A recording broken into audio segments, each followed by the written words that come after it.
코로나19 백신 미접종자 추가 예약이 이제 내일 끝납니다. 현재까지 집계된 추가 접종 예약률이 5.3%입니다. 좀 구체적으로 설명을 해주시죠. 네, 정부가 9월 18일 오후 8시부터 이제 내일 오후 6시까지 그 백신 미접종자 추가 예약을 연령 제한 없이 지금 받고 있습니다.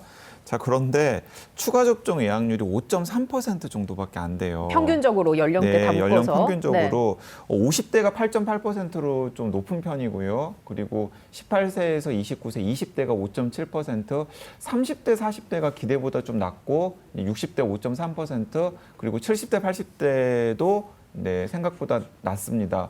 그래서 내일까지 받으니까 이 방송 보신 분들 중에서 혹시 추가 예약 안 하신 분들은 꼭 추가 예약을 해 주셨으면 좋겠다라는 생각이 들고요.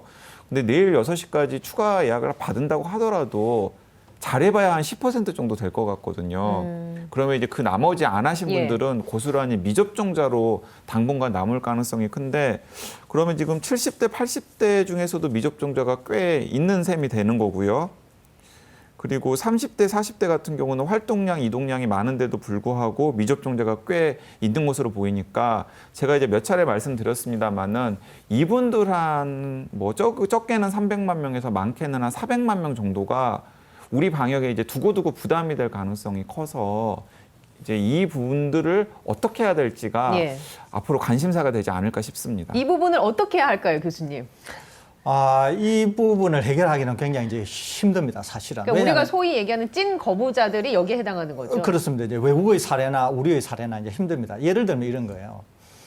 언제나 초기에는 인센티브가 잘 작동합니다. 그러는데 인센티브를 하다가 끝으로 가면 갈수록 인센티브도 더 이상 작동을 안 하거든요. 이거는 외국 사례에서 이미 확인이 됐습니다. 그러면 이제 어떻게 할 거냐 하면은 우리가 단계적 일상 회복으로 간다고 할 때 인센티브는 백신 접종하신 분들, 그다음에 이제 백신 접종을 안 하신 분들은 이제 업장의 어떤 그런 안전 또는 이제 전파 확산의 위험을 최소화 이런 것들 때문에 일부의 불이익이 동원이 될 수밖에 없습니다. 좀 있으면 저희들이 다루겠지만은. 그러니까 이제 그런 식이 확실해지면서 또 사회가 백신 접종을 굉장히 많이 하고 단계적 일상 회복을 하는데 생각보다는 연착륙을 하면서 실제로 우려보다는 연착륙을 잘 할 때는 백신 접종을 안 하신 분들에게 동기가 생길 수도 있다고 보여지는 것이거든요. 그러니까 이런 것들은 향후에 단계적 일상 회복을 가면서 실질적으로 나타나는 효과,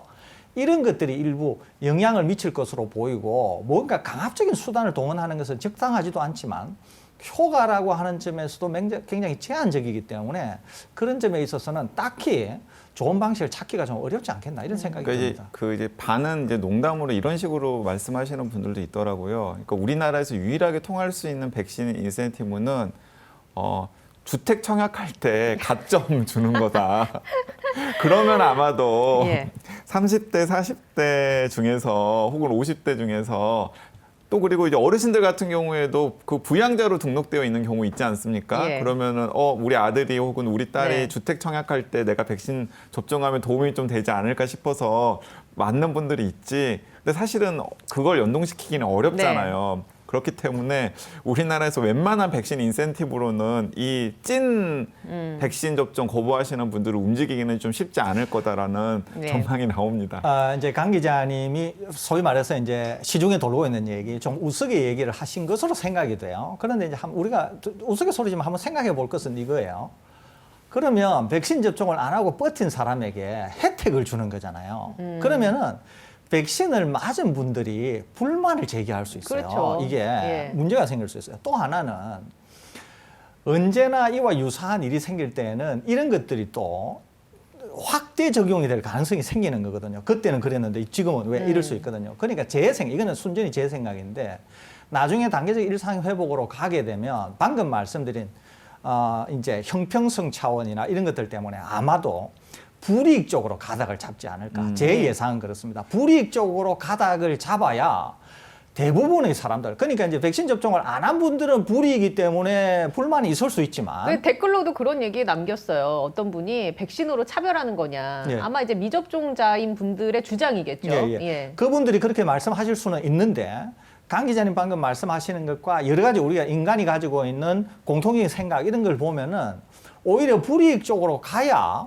다수가 수긍할 수 있고, 왜냐하면 백신 접종률이 이미 높으니까요. 네. 다수가 수긍할 수 있을 뿐만 아니라 효과나 여러 가지 측면에서 아마도 제 생각으로는 당국이 그런 식으로 가지 않을까 예상이 됩니다. 네, 이제 실제로 그 내일 오후 1시부터 4시까지 아마 TBS에서도 생방송으로 이제 보여줄 계획으로 지금 알고 있는데요. 그 단계적 일상회복 방안 2차례 토론회가 있는데 이제 10월 1일에 네, 첫 번째 10월 1일 네. 그러니까 내일 모레 이제 첫 예. 번째 토론회가 열립니다. 근데 저도 이제 뭐 그 언론사 이 기자 자격으로 자랑스럽게 참가를 하시죠. 네, 저도 토론자로 참석을 하게 되어 있는데요. 이제 거기서도 지금 그 서울대학교 김윤 교수 그리고 그 한림대학교 강남성심병원의 이재갑 교수 그리고 부산대학교 윤태호 교수 원래 보건복지부 국장님이셨던 이 세 분이 이제 방안을 나름 발표를 하고 저를 포함한 이제 여러 이해관계를 가지신 분들 또 여러 관점을 가지신 분들이 이제 토론을 하게 되는데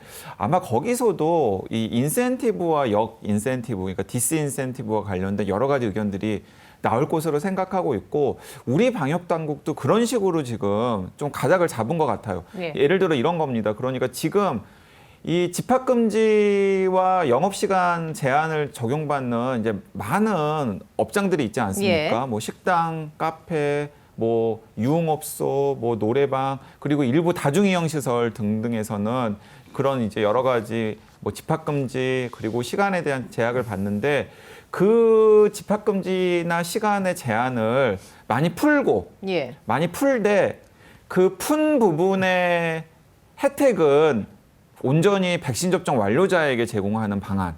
자, 그러면 예를 들어서 이런 겁니다.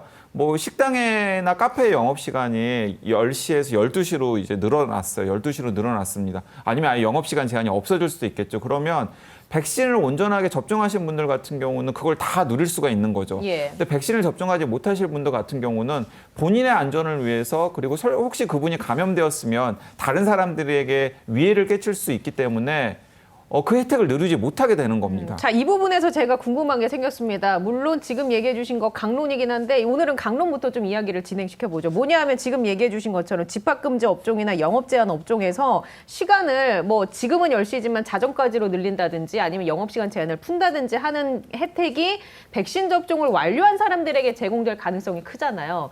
그렇다면 이게 과연 현실 속에서 잘 지켜질 것인가? 다시 말해서 술집에서 술을 먹고 있는데 섞여서 막 먹고 있어요. 누군가는 백신을 맞았고 누군가는 안 맞았어요. 근데 그 상황에서 자, 백신 안 맞은 분들은 지금 가야 할 시간입니다라고 얘기를 했을 때 그게 잘 이루어질 것인가? 업장에서도 그걸 잘 실행할 것인가에 대한 부분이 또 의문으로 남거든요. 교수님은 어떻게 보십니까? 이게 이제 어려운 점입니다. 예컨대 예. 이제 업장이 한두 개가 아니잖아요. 그러니까 이제 지자체에서 관리를 한다고 하는 것도 사실 쉬운 일이 아닙니다. 이게 이제 현실적으로 쉽지가 않죠. 그다음에 또 하나는 업주분들이 이제 자발적으로 동참해 달라고 할 때도 업주분들이 그렇다고 하더라도 고객이 지키지 않으면은 또 예. 이게 통제가 되기가 어렵거든요. 그렇기 때문에 이제 현실적으로 넣어야 할 사안이 굉장히 많습니다. 그러니까 우선 저는 현실적으로는 안 될 거다 이 생각을 갖고 있어요.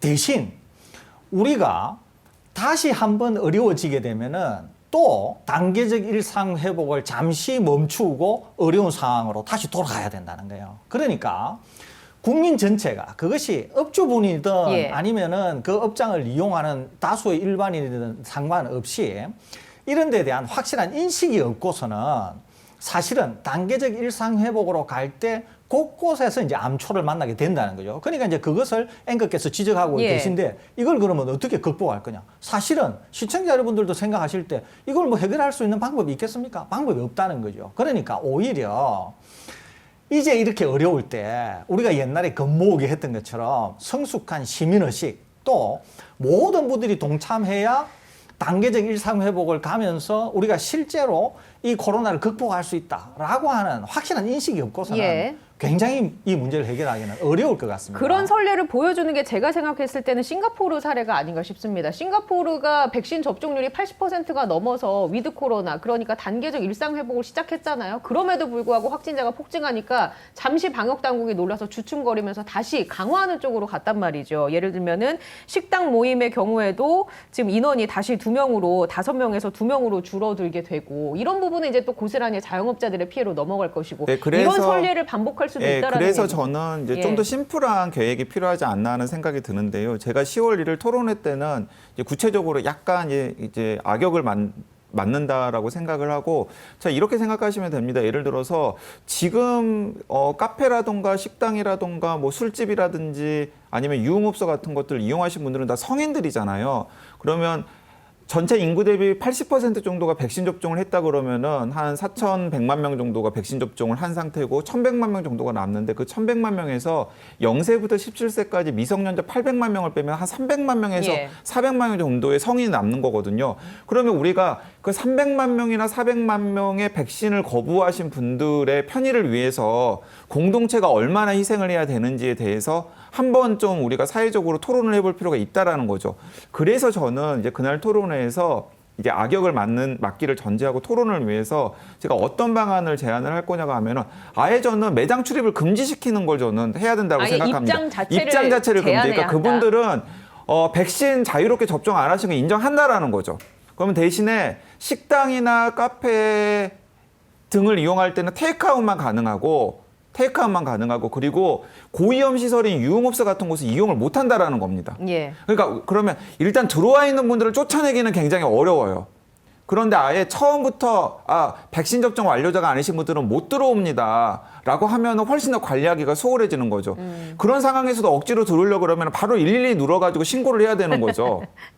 이제 저는 그런 식으로 네. 하는 게 훨씬 더 좀 심플하지 않나 하는 생각이 든다라는 겁니다. 교수님, 그러니까 강 하여튼 기자님 이제- 말씀하시는 게 예. 맞아요. 맞다니까요. 그런데 저거를 안 지켰을 때 어떻게 할 거냐라고 하는 문제가 여전히 남는다는 거예요. 그러니까 누군가가 속인다든지, 그것이 업주가 되었던 사용자가 되었던 속인다든지, 그렇게 해서 감염 확산이 되게 되면은 고스란히 그것은 감염자가 나오고 그랬으니까 그 업장은 당연히 뭐 어려움에 처하겠지만은, 그렇죠. 이것이 확산이 될 때는 또 소위 말해서 애매한 분들이 어려움에 처하게 되는 것이거든요. 그러니까 지금 앵커 지적하신 것처럼 싱가포르이 82% 정도 온전한 접종이 되고, 그러니까 당연히 국가는 단계적 일상 회복으로 가는데 아무튼 문제가 생겨서 다시 또 어려움에 빠졌다는 거죠, 이게. 그렇기 때문에 우리나라라고 하더라도 이런 일이 안 생긴다는 보장이 없는 거잖아요. 그렇기 때문에 모두 다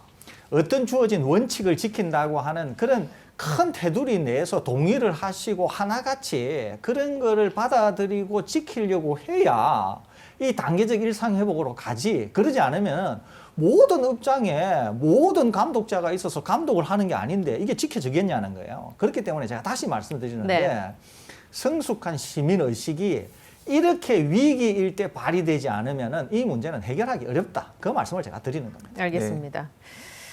시점은 보니까 어제 권덕철 복지부 장관의 얘기를 들어보면 단계적 일상 회복으로의 방역 체계 전환 시점이 우리나라의 경우에는 10월 말에서 11월 초로 제시를 했는데, 이는 적당한 시점이라고 두 분은 보시는 건가요? 왜냐하면 이제 예. 그렇게 권덕철 복지부 장관이 이야기한 이유가 있는데요.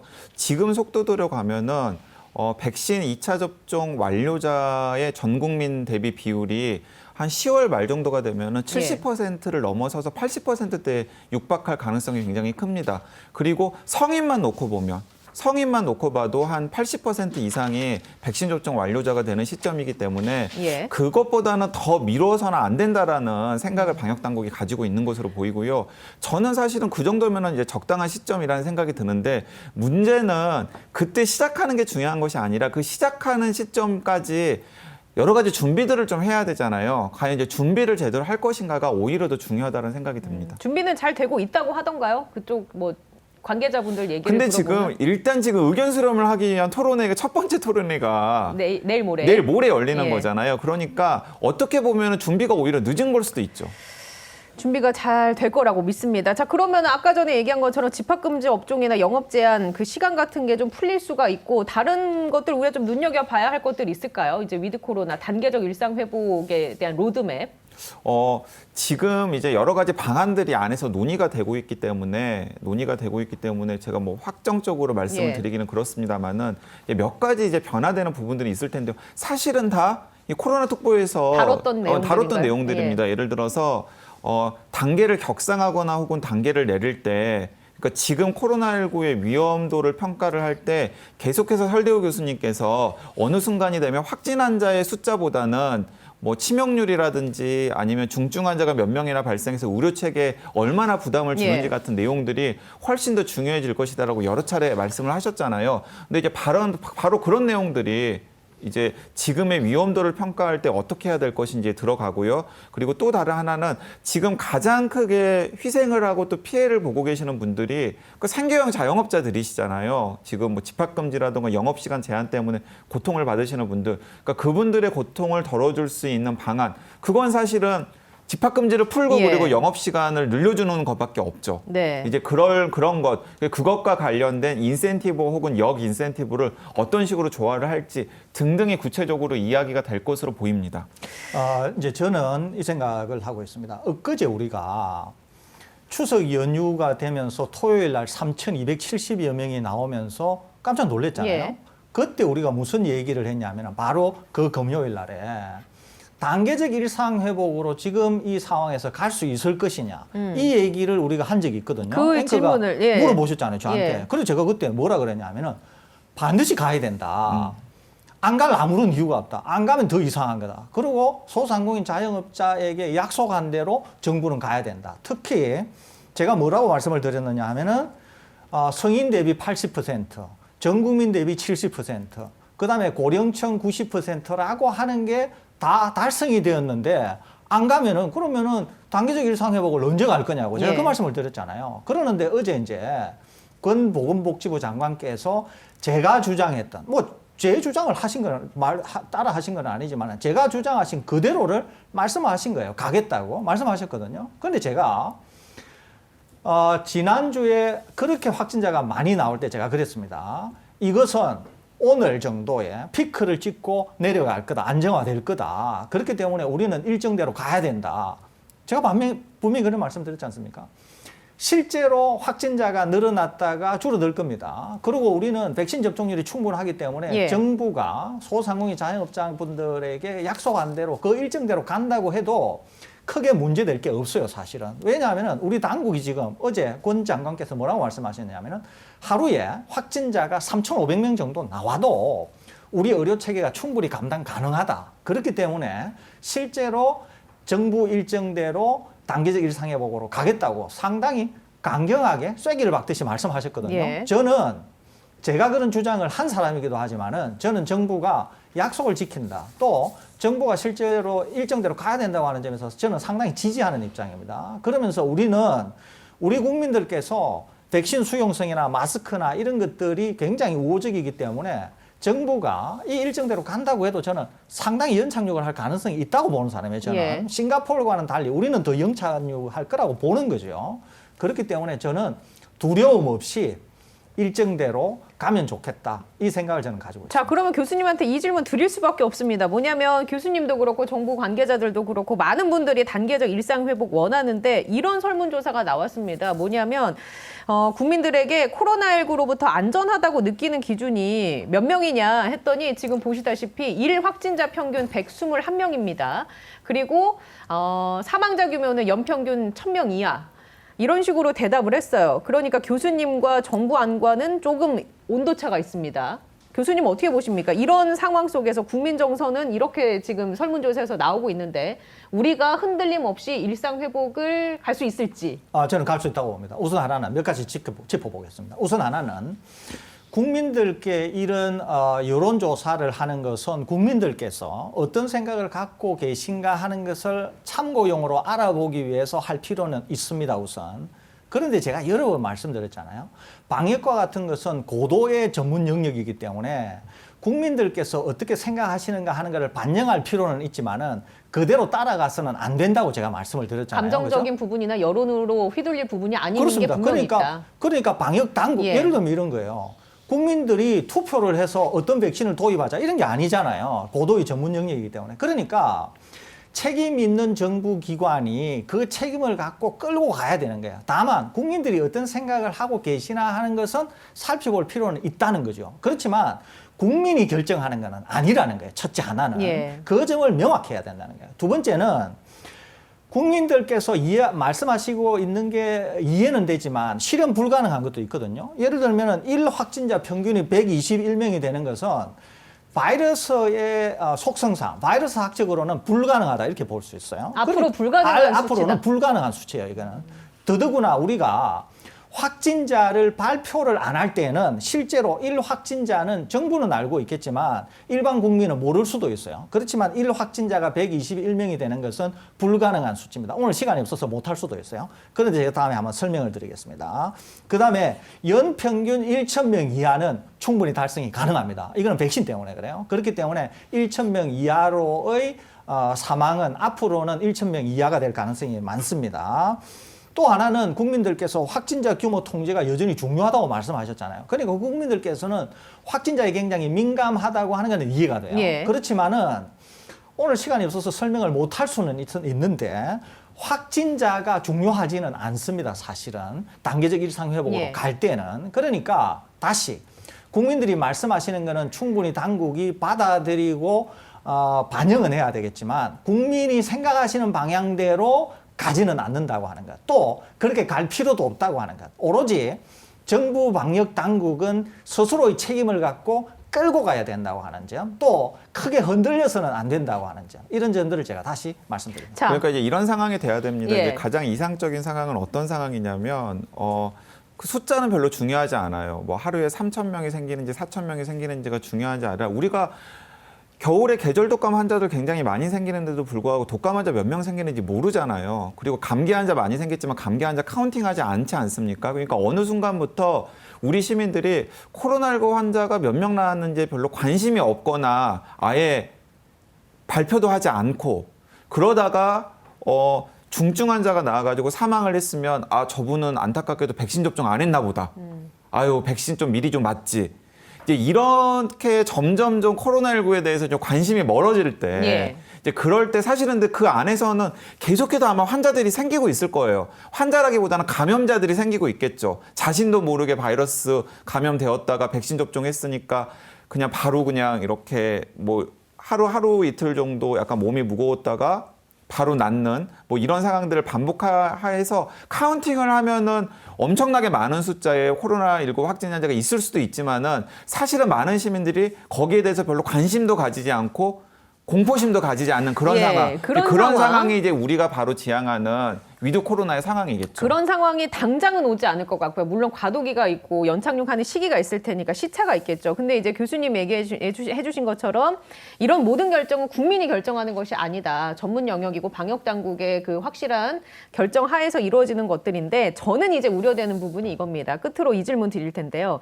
그럼에도 불구하고 예를 들어서 언론사에서는 이걸 이용할 수 있거든요. 국민들의 인식이 이런데 봐봐라 확진자가 왜 안 줄어? 확진자가 왜 늘고 있어? 뭐 이런 식으로 이제 이걸 악용해서 뭔가 노이즈를 내는 그런 상황을 우리가 그러니까 분명히 이제 이런 예. 게 있겠죠. 이제 제가 걱정하는 것도 그런 겁니다. 예를 들어서 확진자는 저는 좀 통계를 얘기해야 된다 이렇게 생각하거든요. 왜냐하면 확진자 통계를 안 하는 순간 어떤 얘기가 생기냐면 방역 당국이 알고 있을 것 아니에요. 근데 확진자 통계는 사실은 이 방역 당국의 여러 이해 당사자들이 알고 있기 때문에 기자들이 굉장히 확보하기가 쉽거든요. 그러면은 분명히 어떤 언론에서는 확진자 5,000명 넘었는데 방역 당국 숨겼다.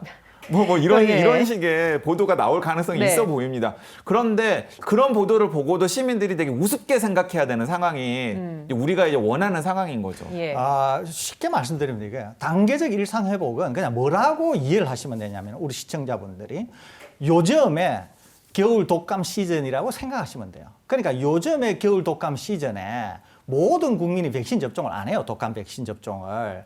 백신 접종 하시는 분 하고 안 하시는 분 안 하잖아요. 또 독감 걸려도 출근하시는 분 하고 학교 가는 애들 학교 가잖아요. 지도 남한테 옮기고 나도 남한테 옮기고 막 하잖아요. 그래도 겨울 독감 시즌이 온다 그래서 우리가 깜짝 놀라고 우리가 샷다운하고 그런 거 안 한다는 거예요. 그러니까 단계적 일상 회복이라고 하는 게 무슨 엄청난 일이 아니고 지금의 겨울에 독감 시즌처럼 코로나19 시대를 살아가는 거라고 생각하시면 돼요. 왜 그러면 이게 가능하느냐?